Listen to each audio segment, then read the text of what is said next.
الله أكبر. حي على الصلاة. الله أكبر. الله أكبر. حي على الصلاة. الله أكبر. الله أكبر. حي على الصلاة. الله أكبر. Islam Wars, please be seated. الله أكبر.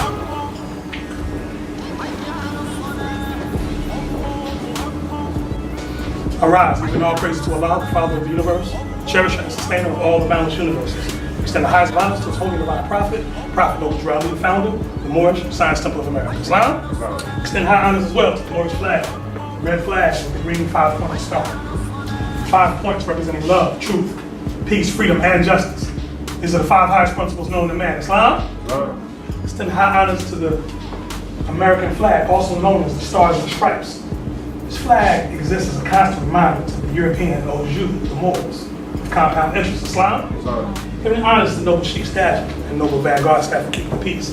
Giving honors to you, leaders and ladies, for without you, there is no Moorish movement. Islam. How's everyone on this holy night? Well. Praise Allah. I'd like to extend further honors as well to Sheikh Rashid's turban. Islam. Very Moorish. Alhamdulillah. All right. And giving honors as well on this, on this Eid celebration. Again, Eid Mubarak, blessed Eid, blessed feast celebration.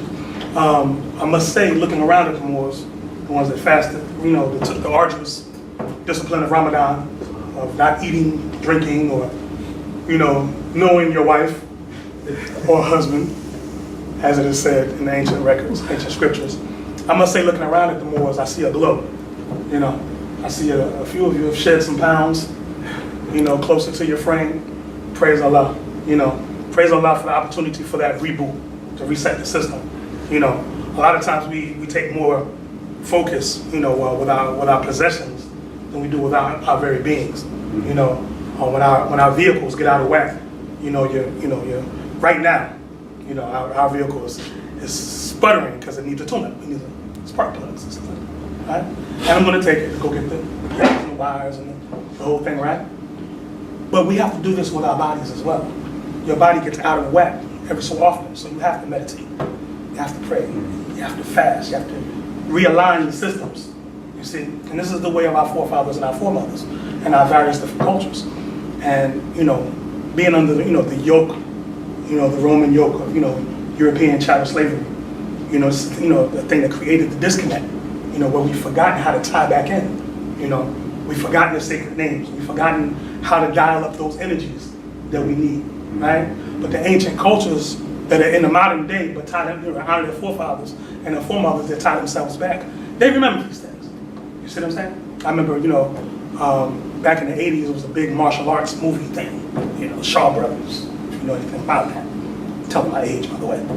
But, on those movies, you see, oftentimes, they be in the Shaolin Temple, they be reciting the sutras, chanting and meditating, and the martial arts was just a means to an end. It wasn't the end. You see what I'm saying? But they honored their forefathers, which gave them a certain strength and power, right? You look at the condition of our people that we're in today, it's clearly the lack of power is clearly because we do not honor our forefathers and our foremothers that our days will be longer upon the earth's land. Prophet Noble Drew Ali, it's no strange happening too. This also happens to be what they refer to as Father's Day weekend, right? And we honor that day. That's it's an honorable day. It's not, we didn't create the day, right? But being Moorish American, we are Americans. That's something that's a hard pill to swallow for a lot of us. A lot of us know the history behind this. The word American is hard to swallow for an Asiatic, but nevertheless, it is what it is. You're affected by things that take place here. You're affected by the culture here, and so on and so forth, of which that your people have a large influence on, of course, right? But in an era when fathers aren't honored, it is good to take a time to reflect on your father, what your father did for you. You see, there are some of us like myself, who were raised without a father, right? And in that process, in our communities, you tend to latch on to the male example that you respect the most. You see? And, I know, speaking personally, those examples weren't always the best examples growing up. You know, these were the brothers that had the cars, the gold teeth, and the rings, and you know, all this type of stuff, because we were never taught to value anything higher, right? But then, you know, once you begin your journey and so on and so forth, you start looking for that which is going to help you evolve into a better man. You know, on this Father's Day weekend, you know, the one I love to give honors to is my spiritual father, Prophet Noble. Praise Allah. Was born on January 8th, 1886 in the state of North Carolina. It was because of this man, you know, when I was personally going through a stage of atheism, you know, for about 3 years, when I rejected anything relative to a God, any biblical, Quranic, whatever, you know, because I, you know, experienced a certain group of scenarios in my life, right, that caused me to, you know, lose faith in everything, right? But then I had an elder who asked me a question I couldn't answer, and I thought I consider myself a pretty intelligent individual. But he asked me a question that's been asked since 1913. He asked me what my nationality was, and I couldn't answer it. And I said, I don't know. He said, well, take this Quran of the Moorish Science Temple of America. I was like, a Quran? I don't know. And then I flipped through it. He said, this ain't the Quran. This ain't the Quran that came from Muhammad. He said, no, it's not. I said, but this is the Quran that came for you. Indeed. You know, I said, okay, well, praise Allah. You know, like I'm saying that now, I didn't say that then. I took it and I read through it. It still wasn't ready. You know, certain things. Because this little book, this little pamphlet, has to be taught. Right. You can't lean into your own understanding, just pick it up and go to read it at masters. I like that. Because in ancient times, you had to sit at the feet of a master and be taught. Right. You had to come into those sacred halls of learning and be taught. Right? Show me an ancient culture where people that were thriving, you know, we love to, invoke the pyramids, which is a pyramid beltway system, goes all around the planet, right? In those pyramid schools, anyone who wanted to partake of that had to sit at the feet of masters. Okay? In this Holy Quran of the Moorish Science Temple of America, I'd like to draw from something, chapter 45, the divine origin of the Asiatic nations, because we have to be reconnected with who our family is, right? Because we have to shed the ideals of Negro, Black, and color. And that chapter 45 is XLV for non-Roman readers, okay?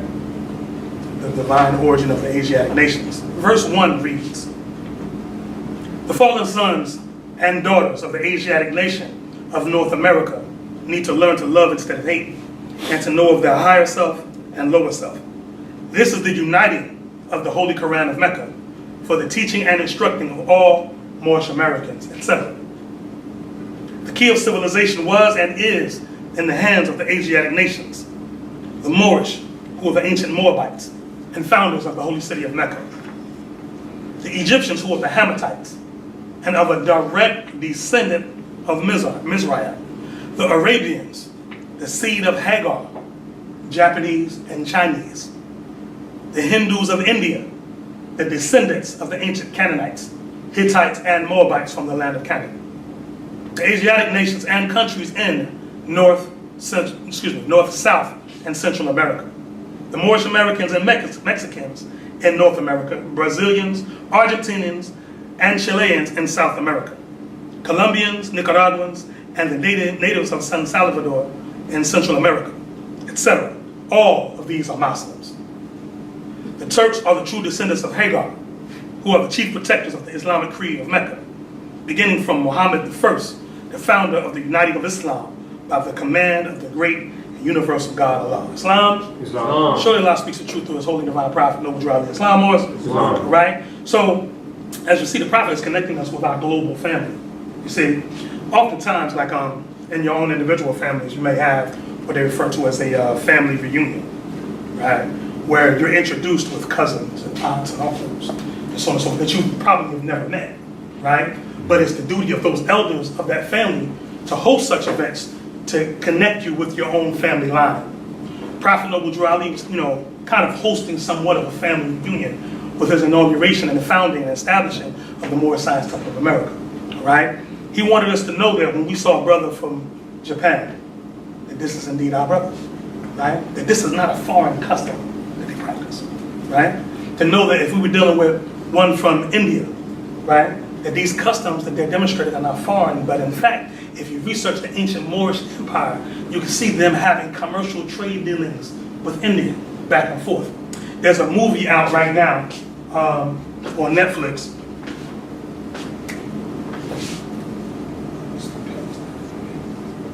Called Bahubali.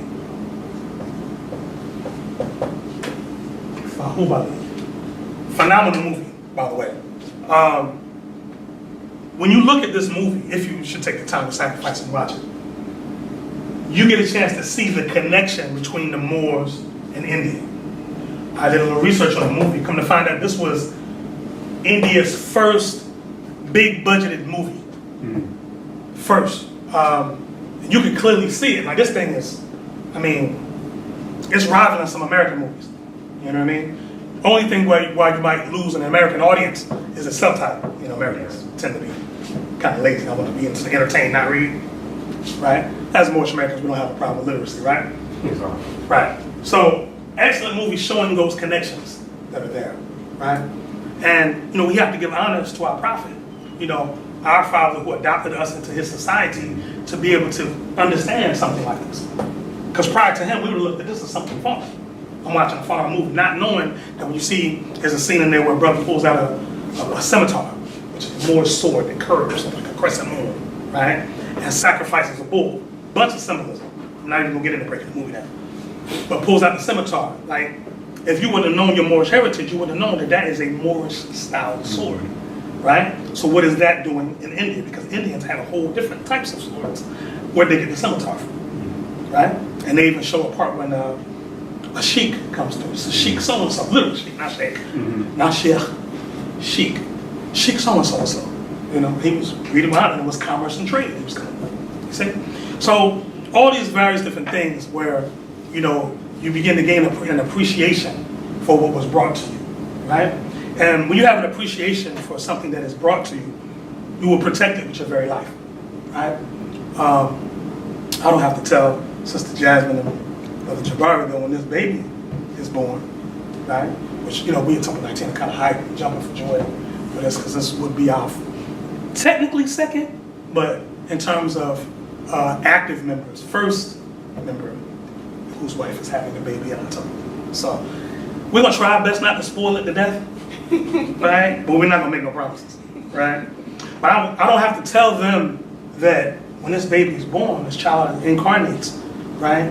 That to protect it with their very life, it's not something they have to be told. You see, somehow there's an inherent instinct to do such, right? But somewhere along the line, as a people, we lose that when it comes to protecting our national heritage, right? Somehow we think that that's optional, right? Well,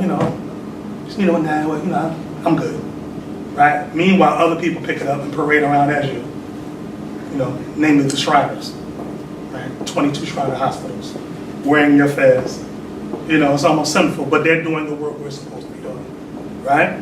But why am I getting to all this? I'm getting to all this because we have to begin to protect our narrative. We cannot allow people to tell our story for us. If we're Moorish Americans have to tell the Moorish American story. Because if not, there's others out there that would love to remix your story. There's a book. Actually, I'm going to draw from two books. This one's called Everything is Under Control: Conspiracies, Cults, and Cover-Ups by Robert Anton Wilson. This is the book. Now, I bought this back when I was, in my Illuminati days. Illuminati, the Committee of 300, extraterrestrials. I was into all this stuff, right? And it wasn't until later, I thought I'd gone through all the book, and then once I proclaimed my nationality, I picked it back up and flipped through it. And on page 318, there's an entrance that says Noble Drew Ali. I was like, what's this doing? Right? So it reads, it says, again, the remix, right? Noble Drew Ali was possibly born Timothy Drew, probably in 1886 among the Cherokee Indians. Nothing about him is certain, but the Cherokees did often adopt runaway slaves, and some say his parents were slaves. Others say his father was Moorish and his mother was Cherokee. He may have left the Cherokees to join a gypsy band, and he possibly worked as a seaman and or a carnival magician. What's wrong with the first paragraph? It doesn't line up with what the noble prophet tells us about himself in 101. Islam. The prophet teaches us, he says that belief is, that which man thinks might perhaps be the truth. Listen to all the doubt words. Noble Drew, possibly born, probably in 1886. Nothing about him is certain. Others say he may have left and possibly worked. That means you're admitting that you don't have any facts, but you wrote an article on this man. All right, let's continue. He seems to have visited Egypt and possibly was initiated into high magic and a Masonic-like ceremony in the Great Pyramid. After about 1912, things become a bit more specific. Now known as Noble Drew Ali, he founded a temple of Moorish science in Newark based on a book called the Holy Quran, the Moorish Science Temple of America, which has very little in common with the Orthodox Quran. Noble Drew Ali's doctrines included the belief that so-called Negroes, or blacks now called African Americans, were actually Asiatics descended from the prophetess Ruth in the Old Testament, and that the Moors of North Africa and the Irish share a common ancestry. He also claimed that Moors reached this continent long before any Europeans, an idea currently revived by novelist and poet Ishmael Reed. Noble Drew Ali also taught that American blacks were Moors but had forgotten their true identity. His favorite symbols, incidentally, were the Masonic square and compass, and the quasi-Masonic eye in a triangle. Some of his other teaching is Allah, and be yourself and not somebody else. The Moorish Science Temple gained converts, and eventually Noble Drew Ali moved on to Chicago. A poster from May 16, 1927 announces that the Prophet Noble Drew Ali will reveal events in the last days, and that we be bound with several yards of rope and escape before the eyes of the audience, which is a true statement. The movement grew even faster, but Noble Drew Ali died under mysterious circumstances the next year, perhaps the result of a police beating. Some of his ideas live on in the surviving Moorish temples and adapted slightly in the Nation of Islam. Recently, the 14 Times examined a strange case of the Melungeons, a group of unknown racial stock in our southern states who have been the subject of controversy for centuries because of their European features and dark skin. Local Indians never regarded them as white and said that they came here before any white people. White people is their language. The 14 Times finds the most plausible theory is that the Melungeons were of mixed Moorish, Turkish, and Portuguese ancestry. Perhaps they were also part of the gene pool of Noble Drew Ali, and family law gave him some of the ideas. The 14 Times also suggests that Abraham Lincoln may have had some Melungeon ancestry. Now, at best, that is a strange mix of truth and falsehood. Islam? I was asked, and respectfully, I was asked this by a Moorish elder, and I respect my elders. I was asked by a Moorish elder, who do you think you are writing books? I said, well, respectfully, the Prophet said that, one of the greatest tools that we have is the press. And if we want to change the people, we have to change their literature, right? And she went on this long tirade, and you're not supposed to do that, the Prophet didn't bring this, the Prophet didn't. And I yielded because she's my elder, right? But my pen is motivated behind stuff like this, right? That when the young and yet unborn want to go find out about their ancestors or their forefathers, Noble Drew Ali, and they come across a book like this with his name in it, and they read this, right? Are they going to be able to have the discernment to know what's truth and what's false, right? 9 times out of 10 they won't if they have not been groomed as such. Fortunately, this young baby that's about to incarnate has 2 parents that know where the Moorish Science Temple of America is and support us in our uplifting acts, right? Most children that are out there don't have that opportunity, right? So we have to take the pen and begin to write our own narrative and protect the legacy that was brought to us. Islam Moors? Prophet Noble Drew Ali gives us a statement in the Holy Covenant of the Asiatic nations, where he says, "Ye are the children of one father provided for by his care, and the breast of one mother hath given ye suck." Right? But that ye are the children of one father provided for by his care. If Prophet Noble Drew Ali is the thought of Allah manifest in flesh, And Allah is indeed the Father of the universe, the Father of love, truth, peace, freedom, and justice. Allah is our protector, our guide, and our salvation by night and by day, through His holy prophet, Noble Jawali. Through His holy prophet, Jawali. Amen. That being the case, the connection to that energy that we invoke as Allah comes through our prophet and what he taught, right? We learn about, Allah teaches man through man. There's no mystical, well, there's mysticism to a certain degree, but it's not a spooky degree. Mysticism is not what people think it is, right? But the point is that we learn about our heritage through the one that came to us and suffered with us, all right? We have to protect what he brought, all right? And again, that was Everything is Under Control, Conspiracies, Cults, and Cover-Ups. Robert Anton Wilson, okay? Next book is it's entitled The Messenger, The Rise and Fall of Elijah Muhammad by Carl Evans. Okay. In chapter 6 in this book, he's going into the history of the Honorable Elijah Muhammad and his hardships and what led up to him, having a connection to the Moorish Science Temple of America. Right? Page 62 picks up. It says, "Repentant, Elijah again promised to quit drinking and to give Clara, his wife, back the proud man she had married." This was during a hard time he was going through. As part of his spiritual quest, he attended meetings of a local temple that called its religion Islam and whose members were called Muslims. The founder of the temple he learned from during his first visit was a strangely dressed man by the name of Noble Jawali. According to the temple's teachings, Drew Ali was the seal of God's prophets despite the words of the Holy Quran, the book the Orthodox Muslims accept as the direct word of Allah. As did Muhammad of the 7th century, Drew Ali produced a book, this one called the Holy Quran of the Moorish Science Temple of America, in conjunction with that organization, which he founded in Newark in 1913.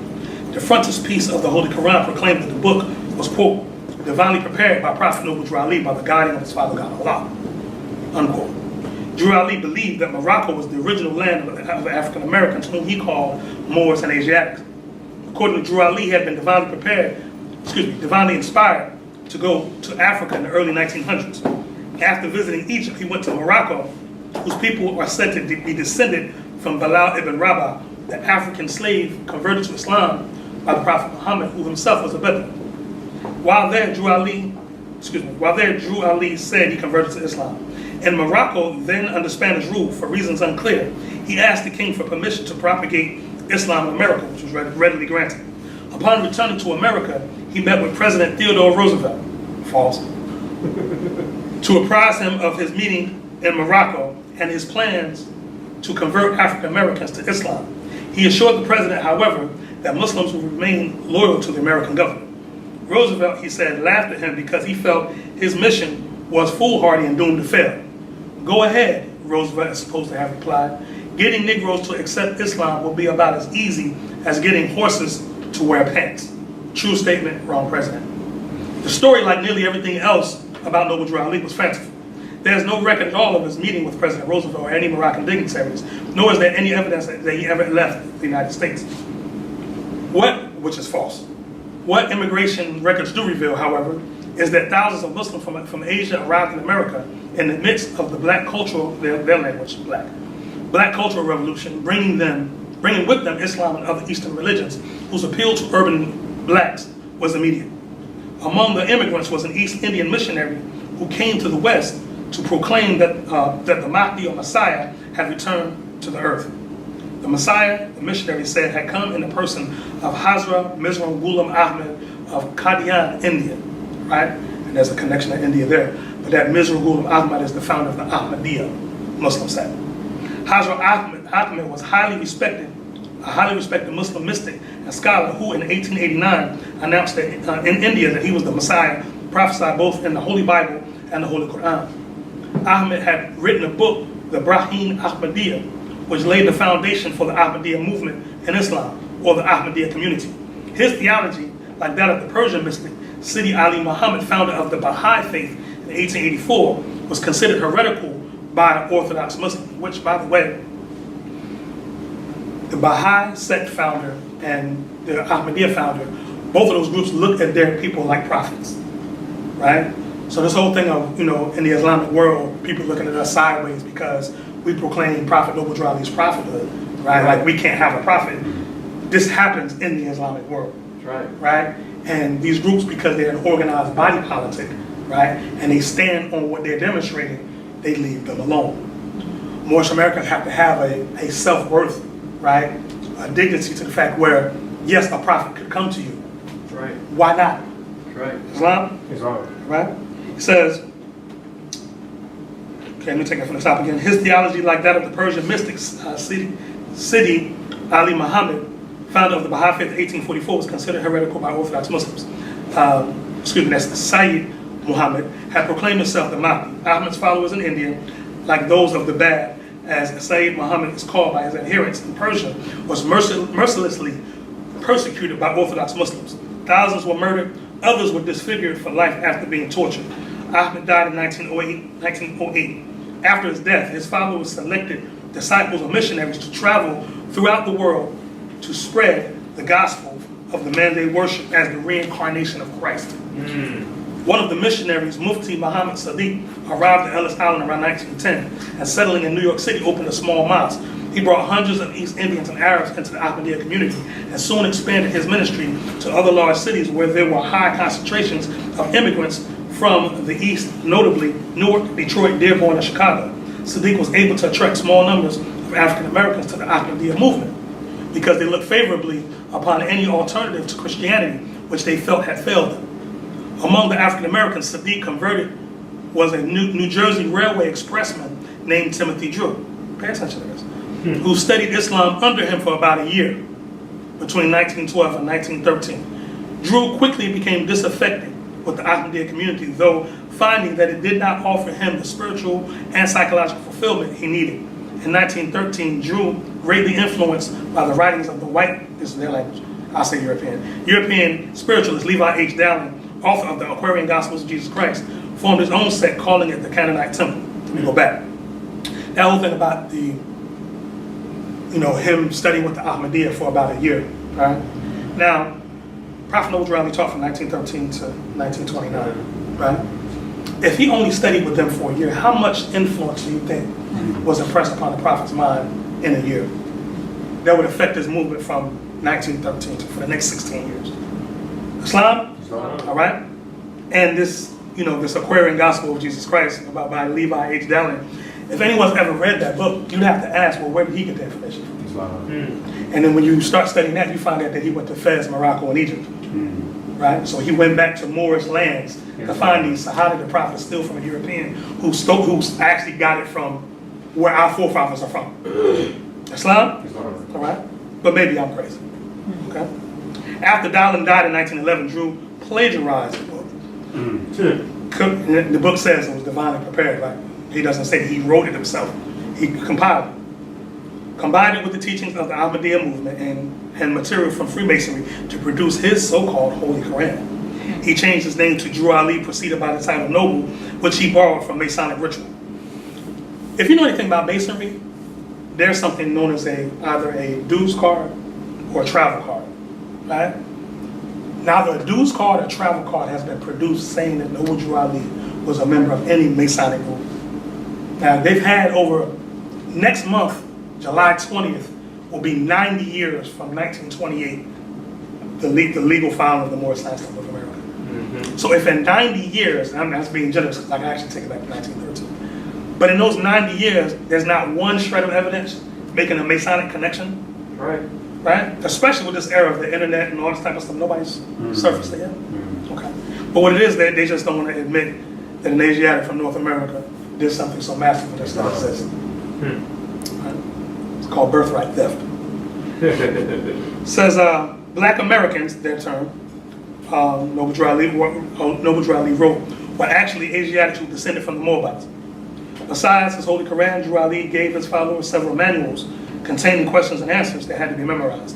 One pamphlet posed the following, and this goes into 101, who is Noble Drew Ali as Allah's prophet, goes through the keys, right? It says, Noble Drew Ali's combination of black nationalism and religion proved as popular as Garveyism, and within 10 years there were chapters of the Moorish Science Temple of America in cities of the Northeast and the Midwest. By 1928, Drew Ali had established 17 temples. There's actually 15 temples, right? But 17 temples in 15 states, they say. The one in Chicago being the largest and most profitable. From his office there, he manufactured oils and remedies for countless ailments, among which were the old Moorish healing oil, Moorish purifier bath compound, and the Moorish herb tea for human ailments. Brother Raphael, could you hand me the healing oil? Okay. You have to move some stuff around. I'm on the white label with the crescent and star on it. It's a clear bottle with a white label. It's like a black liquid, it's a small bottle, so it'd be under some stuff.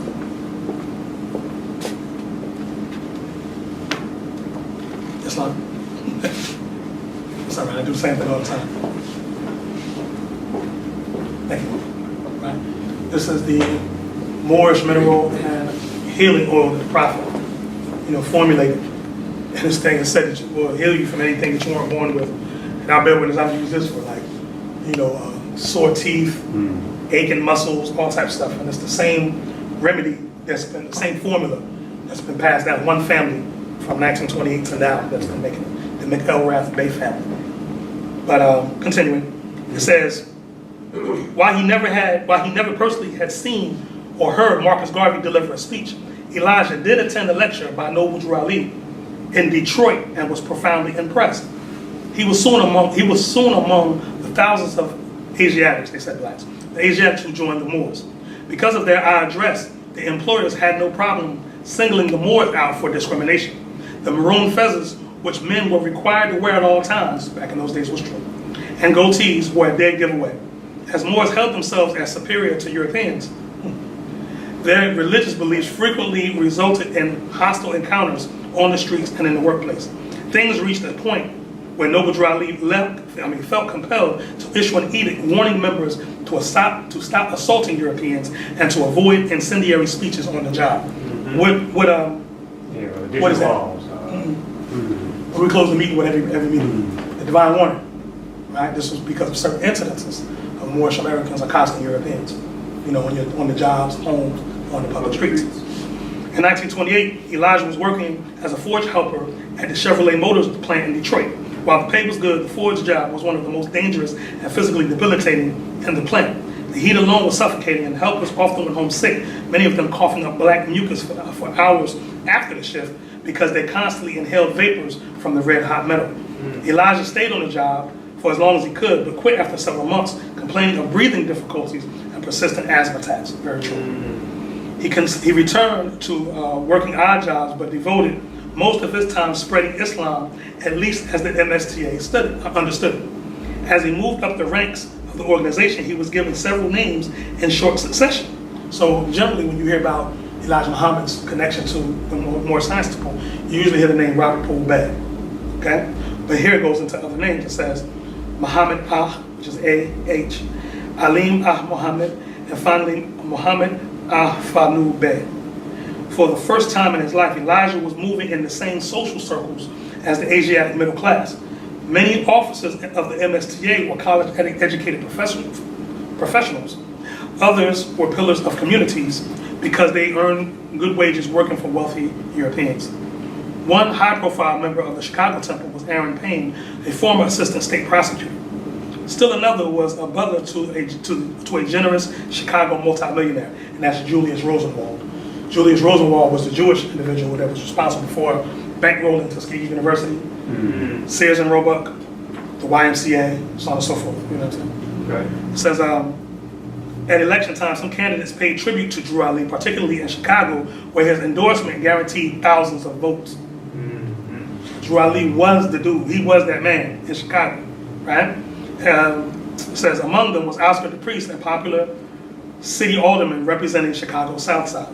With Drew Ali's help, DePriest was elected to the U.S. House of Representatives in 1928, the first, quote-unquote, African-American from a northern state to make it to Congress. Drew Ali's success in sending DePriest to Washington aroused the envy within his inner circle. Chief among his detractors was Sheik Claude Green, the butler in the mansion of philanthropist Julius Rosenwald. Rosenwald was highly regarded by African Americans, particularly in Chicago, where he was one of the most generous benefactors. He had given millions of dollars to Asiatic colleges and was on the board of trustees of Tuskegee University, Tuskegee Institute, and had financed construction of the first YMCA in Chicago's Asiatic community. Apparently unaware of Green's membership in the MSTA, Rosenwald purchased the building at, and this is supposed to be 3140, but it says 3640, 3140 Indiana Avenue on his butler's behalf. The building, named the Unity Hall, immediately became, it says, the cult's main mosque and nation's national headquarters. And in 1928 was the site of the first MSTA annual convention. By early 1929, Unity Hall was the center of Drew Ali's own multi-million-dollar empire. This is 1928. Okay, so you got to remember, as far as Asiatics were concerned, those numbers were unheard of. Okay, as much as people brag with Madam C.J. Walker, the straightening comb, Drew Ali was blowing those numbers out. I say the Moorish High Temple of America was blowing those numbers out. Female members paid dues of $1 a month, while men paid $2. It's not true. Men and women paid the same thing. Temple records showed national membership peaked at 15,000. That's not true. There was much more. Drew Ali made a profit of between $15,000 and $18,000 a month from his various temples and businesses, which afforded him a lavish lifestyle. One that Green and other high-level temple businessmen began to question. Questions evolved into hostilities. Green accused Drew Ali of wasting MSCA revenues on himself and a succession of women. Drew Ali married whomever he wanted and sometimes living with 2 or more women at a time. Now, we know that's not true. Wisely paying for separate homes for each. When he grew tired of one wife, he would quietly divorce her and marry another. One woman he married was the apple of Green's eye, and when she moved in with Drew Ali, the cruel fates moved in with her.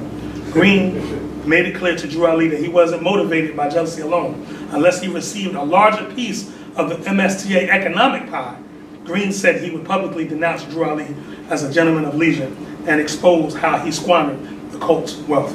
Right? So that sounds like an extortion plot. Okay? So since the bookkeeping records were kept inside a safe in Green's office, he would clearly carry out his threats. Drew Ali, perhaps too enamored of his own ego to sense the impending scandal, rebuffed Green's demand. On March 11, 1929, Green dumped the contents of Drew Ali's offices in the Unity Hall on the sidewalk. True statement. 3 nights later, several of Drew Ali's quote-unquote enforcers attacked Green at the headquarters as he was locking up, shooting him once and stabbing him several times, leaving the body to be discovered by a janitor the next morning. Drew Ali, who had been out of town on the night of the murder, was arrested upon his return and charged as an accessory to homicide. Police alleged that he, his wife, and a group of Moors were celebrating Green's death at the time of the arrest. Drew Ali hired Payne and William Dawson-Hill to represent him. A grand jury handed up an indictment after a hearing on May 20th, 1929. While Drew Ali was out on bail, what's wrong with that statement? Can you get bail for murder?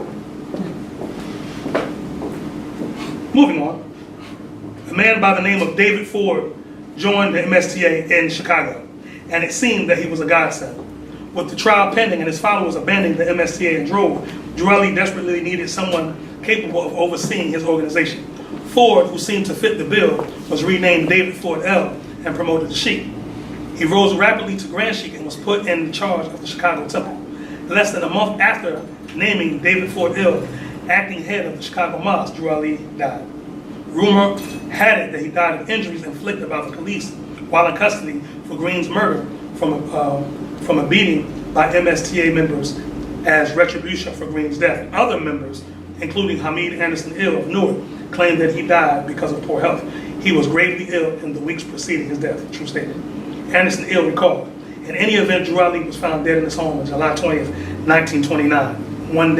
One year exact to the date that he filed the papers to make the Moorish High Temple of America a legal organization. Black or Asiatic newspapers attributed his death to tuberculosis, a verdict never accepted by most Moors.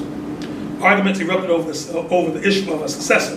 David Ford Ill claimed that he had claimed Drew Ali left him in charge and declared himself the reincarnation of Drew Ali on July 29th. Those who had been loyal to Green, on the other hand, argued that David Ford Ill had not been with the MSTA long enough to succeed Drew Ali and insisted that Charles Kirkman Bey, one of Green's closest allies, had the authority by virtue of his seniority to assume the mantle of leadership. Still another faction, headed by Ira Johnson Bey, claimed that Kirkman Bey was unfit to sit on the Supreme Prophet's throne. In September, the arguments degenerated into a war between the factions. On the morning of September 25th, 4 of Johnson Bay's lieutenants went to Kirkman Bay's Elm Street home and kidnapped him. They did not harm Kirkman Bay's wife, Peasy, but threatened to kill her if she called the police. Nonetheless, the minute the abductors left, Peasy, which was Kirkman Bay's wife, summoned, which was her nickname by the way, summoned the police to lead and led them to Unity Hall, where 2 of her husband's kidnappers were interrogated. They admitted that Kirkman Bay was being held at the home of our Johnson Bay. Chicago Police Sergeant John O'Toole called for backup en route to the Johnson Bay home. By noon, over 1,000 policemen had the place surrounded. A gunfight broke out when Johnson Bay refused to release Kirkman Bay. By the time it was over, 2 police officers and 1 cult member were dead, and 2 other police officers and a cult member were seriously injured. When Johnson Bay finally surrendered, 60 MSTA members were taken into custody. Johnson Bay was charged with murdering a police officer. On September 29th, he and William Johnson-El were charged with Claude Green's murder. The deployment of 1,000 police officers in a single block of the Asiatic community evoked outrage. The fact that it all started with the kidnapping of Kirkman Bay got lost in a flood of rumors of police brutality and conspiracy theories about police plans to kill every member of the MSTA. As retribution for what was called an unjust attack on the MSTA, Ford Hill swore that he would bring America to its knees in the very, very near future. On October 29th, 1 month to the day of the indictment, the stock market crashed. And Ford Hill said that the crash proved that he was the reincarnation of Noble Drew Ali. While the crash caused panic in America in general, it induced a state of euphoria, last paragraph, among those who believed that Ford Hill was really what he claimed to be. Thousands of Drew Ali's followers swore allegiance to him, but the more educated members of the MSTA rejected this prophecy as coincidence and decided to stay under Kirkman Bay's leadership. In November, Ford Hill moved from Chicago and headed for Detroit, using the names Wallace D. Fard and Fard Muhammad. The former Moor renamed the faction he controlled the Allah Temple of Islam, or the ATI. All right? So, again, strange mix of truth and falsehood, but we can, deduce some facts out of it. All right? We do realize that, Master Fard Muhammad and Elijah Muhammad were former members of the Moor Science Temple of America. If you research the Nation of Islam and their teachings from 1930 to 1934, you can see a lot of parallels all the way down to the wearing of the Fed headdress and the usage of the term Asiatic. Islam. Right? Master Fard Muhammad also referred to himself as a prophet. At that point, he was Prophet W.D. Fard, which is something he got from the Prophet Noble Drew Ali. Islam? Why am I touching on these similarities?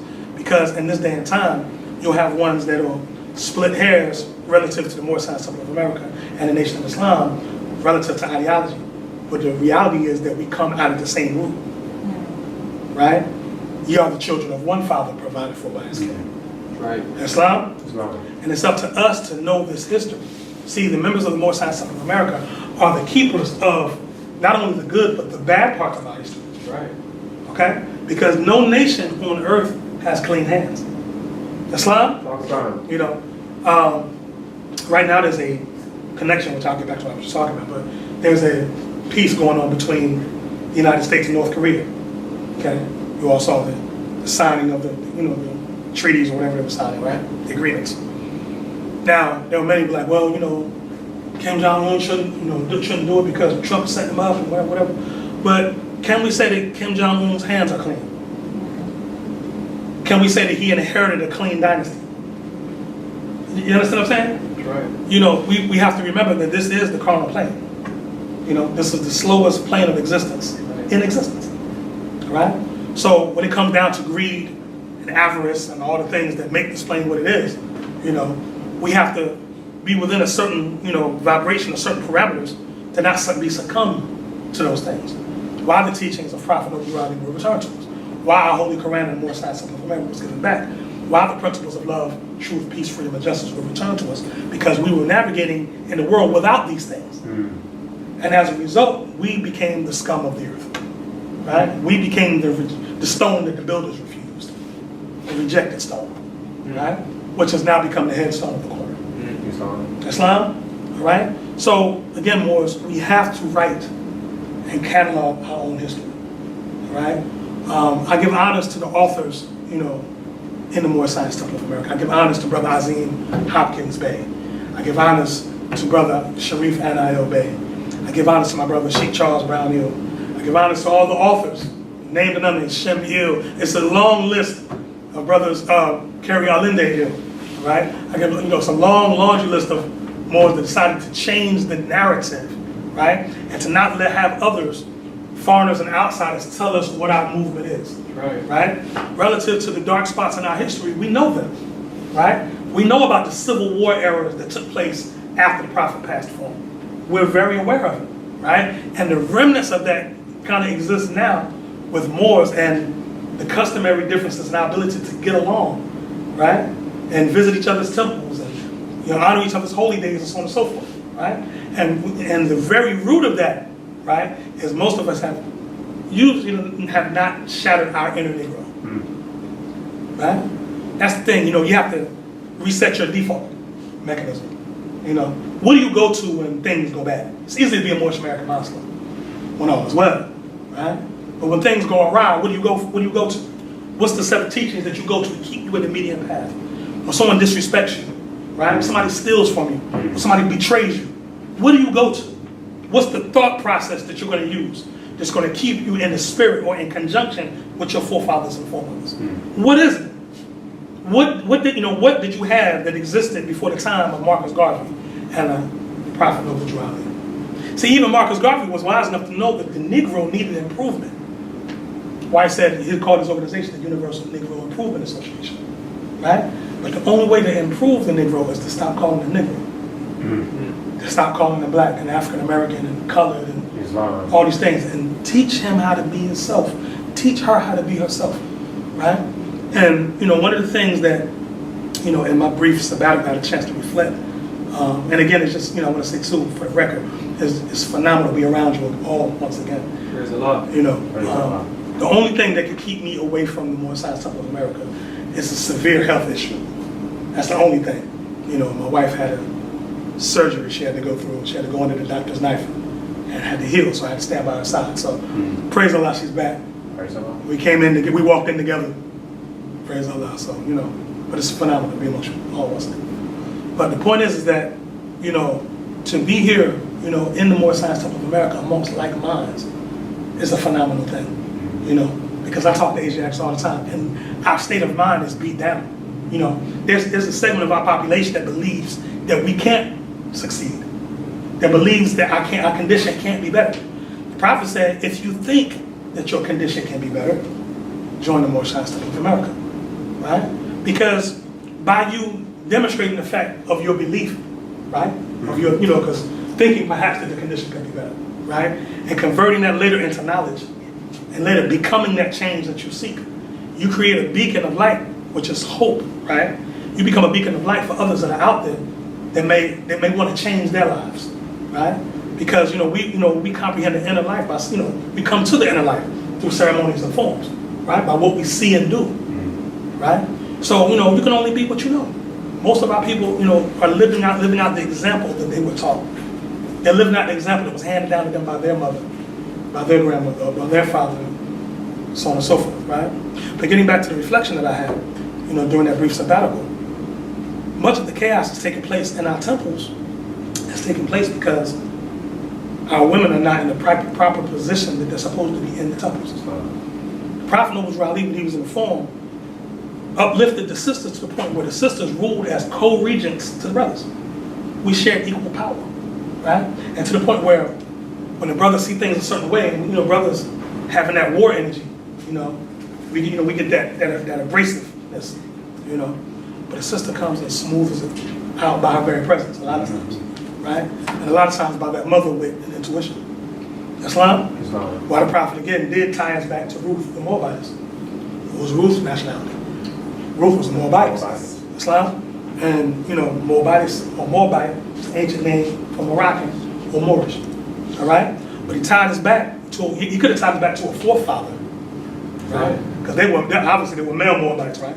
But he tied us back to that sister, that mother, right? The womb. He tied us back to that, right? Via our nationality, right? So, you know, we have to acknowledge, what our sisters are, what y'all represent. Because without you all, there is no nation. There's no future for us if y'all aren't present. And the fact that, the honor and the energy of, as it is said in another school of thought, the master builder has the ability to build without the sound of hammer or axe, right? That's useless to Jasmine. That's what you're doing right now. You working, you building, constructing, molding, right? We don't hear you building, right? And if you didn't tell nobody you was building, you had on a big shirt, we wouldn't know. But the honor of you being here, you allowing, the unborn child to hear these words, not just from myself, from all the sheiks that spoke today, and to take that in, because the child's going to record as well. You see, so I'm definitely honored by your presence. And Brother Jabbar, I know you're on post, you can't speak, but brother, I want to thank you for doing a phenomenal job with your wife and keeping the sister, keeping her, protecting her, honoring her, and y'all just being a family. Islam. Because that's what we need. We need families. We need that example of, that's the thing, like, this is not a bachelor party. This ain't no single brothers thing. Islam. You need brothers to be married, make children, I'm mad it's quiet in here. There's supposed to be babies running all around here. Need that background noise, because when I hear the background noise, I know we're going to make it. When it's silent like this, that's a problem. Islam wars? Islam. So, we have to make our whole families a part, There's a lot of Moorish Americans that say a lot of negative things about the Honorable Elijah Muhammad because of his usage of the term black. Islam. However, you can tell the tree by the fruit that it bears. And the Honorable Elijah Muhammad, respect to his brother, had his entire family in the Nation of Islam. Mother, father, aunts, uncle, everybody. The first people he went to go wake up was his family. Right? And for us to go and wake up strangers, that's honorable, obviously, right? 'Cause we're not really strangers, because we're all family, right? Ultimately. Right. But to leave your mother continuing to call herself black, and you go wake up someone in the streets, that seems weird to me. When she raised you, she kept you from harm, she fed you, she put clothes on your back, roof over your head, but you're going to let her not know who she is. That's almost criminal. Islam. Islam? Islam. So, anyone that can take this truth and wake up their bloodline, that's an honorable deed, and this is something that we all strive for, praise Allah, my youngest son, Allah, he will be down in a week or so. I was like, your first stop is the temple. You know that, right? Islam. And he can't wait to see you all as well, But the point is, more, we got to make this a generational thing. You see what I'm saying? And we have to protect it. You have to protect his works. And Prophet Noble Ali, passed form, gave this form up at 43 years old. You know what I mean? The brother started teaching at 27. And if like, what were you all doing at 27? What were you doing at 27? 27 was a wild period in most of our lives, right? But this brother, thought enough of his people, right? Because I'm going to sacrifice my very life, most of my very life, right? To raise these people up and teach them who they are, right? So regardless to what people think about him and how outsiders write about him, that has to be honored, right? Because one thing about the European nations, right, and I'm not using them as a measuring rod, it's just a statement. They always honor their people regardless to what they've done. They still call George Washington the father of the country. And he owned 200 slaves. No contradiction in thought there. You understand what I'm saying? Islam. You have to honor the ones that came to you, right? And stop dragging them down to the very lowest because they demonstrated fault. Right? Because if you look there, there's even a lesson in that, in them coming up out of that. Right? Stop joining in this thing of, in popular media now, with them taking down, I'll give you an example of Morgan Freeman. Right?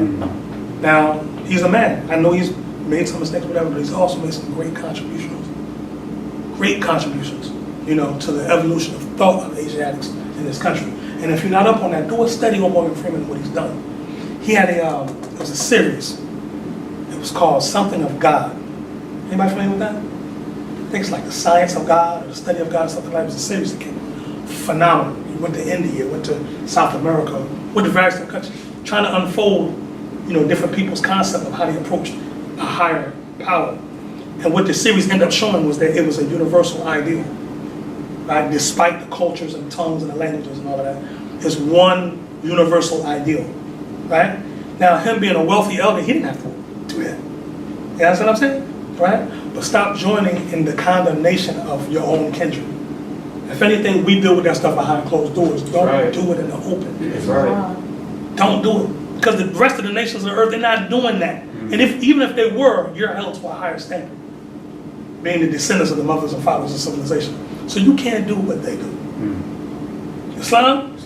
Right? So let us, let us attend our meetings. Let us take seriously the legacy of the Prophet. Let us guard the legacy to the point where if you hear something misquoted, you correct Islam. That's not exactly what you said. Actually said this. Islam? When you hear this stuff, I almost burnt my vocal cords out 2 days ago with a Moor that called me from New York on this topic of consular courts. And there's this big thing circulating around Facebook right now. It's a Taj Street Bayism.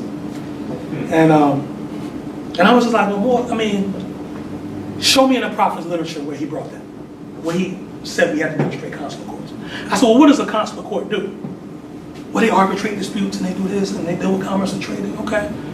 The temple can't function according as that? Facts.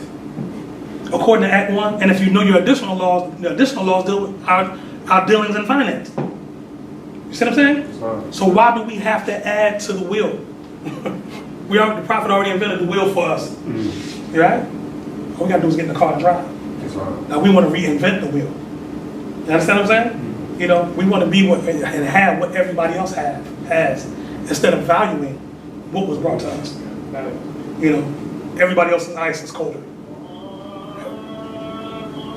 Praise Allah. I can't argue with that one.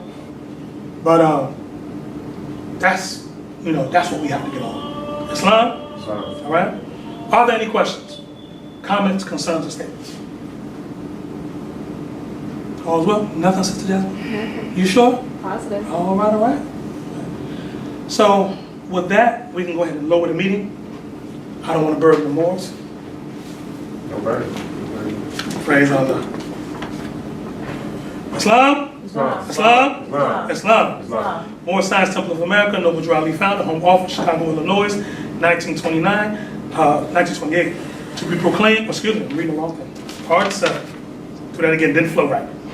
Moore Science Temple of America, Noble Drew Ali founder, Chicago, Illinois, March 11th, 1929. A warning from the Prophet to be read in every meeting. I hereby inform all members that they must put an end to all radical and agitating speech while on their jobs, homes, or on the public streets. We advocate peace and not destruction. Stop trying out your cards with the Europeans, for it causes confusion. There has been much confusion caused by members trying out their cards. The cards are for your salvation. Failure of obeying my orders will be a severe consequence. We offer love, truth, peace, freedom, and when these principles are violated, justice must then take its course. Any member or group of members that seek to hold malicious feelings towards the temple or the Prophet, or to violate the divine covenant of the Moorish movement, will receive their reward from Allah for their unjust deeds. All true Moors must obey the laws laid down to them by their Prophet, and if they lose confidence in their Prophet, give up your card and button, cease wearing your turban or fez, and return to the state where I, the Prophet, found you. For this is a holy and divine movement founded by the Prophet, Noble Drew Ali. And if the Prophet is not right, the temple is not right. The Prophet is sending out a divine plea to all true Moorish Americans that they may do their part in protecting the Prophet and the temple. This is an everlasting movement founded by the Prophet through the will of Allah to redeem his people from their sinful ways. Peace. Noble Drew Ali. Islam? Islam. All praise are due to Allah, the highest of honors, to his holy divine Prophet, Noble Drew Ali, the founder of the Moorish Science Temple of America. Islam, Moors? Islam. I want to thank you all for making a sacrifice to come out on a Friday night to learn about the truth of your nationality and birthrights. Because you are not Negroes, you are not black folks, colored people, or Ethiopians, but instead you are Moors. Islam? You are the mighty Moors, the founders of civilization. All right? I want to give honors to the Moors that did not make it this evening because they were at the Juneteenth festival representing our temple there. Islam? Moors, this is a mighty work. I want to call upon you all to, when we separate the world, the Prophet reminds us to remember the relation that bindeth us to love and unity. All right? So I want to, kind of like, bring you all in on this work to the point where look at your immediate sphere of influence, the people whom you associate with on a daily basis, right? Begin to introduce them, to this concept of nationality, and birthrights, citizenship, being, and taking an active role politically, right? And getting them out of the, the victimized, disenfranchised, the idle guy called the white man is suppressing me, but nobody has their foot on their neck. Islam, get them out of that ideal, get them out of the victimization, all right? And get them to be accountable, all right? And, come out to, partake of this message, right? It's your duty just to bring them. It's not your duty to save them because you're not a prophet, right? But it's your duty to at least introduce them, to put them around the information, because out there they're not going to hear it, right? And it's one thing, you just introduced it to them out there, all right? But they got to see it in its exact format that it was brought in, right? And they got to see, because, 9 times they're in the temple, they take a scan around the room, they haven't seen disciplined brothers like this, like the vanguards of the Most High Sons of America, out in the world. You see, they haven't seen righteous sisters with upright, sitting upright. I'm admiring Sister Jasmine's posture right there. It reminds me I have to work on something when I get home. But, literally being upright, independent, and fearless. Islam? People don't see this type of polished refinement, right? And we have to remind them, no, it's still there. It didn't go anywhere. It's still here. And it's yours to take. In fact, it's called your birthright. Islam? Allahu Akbar. In the exclusive. Allahu Akbar. حي على الصلاة Allahu Akbar. Allahu Akbar. حي على الصلاة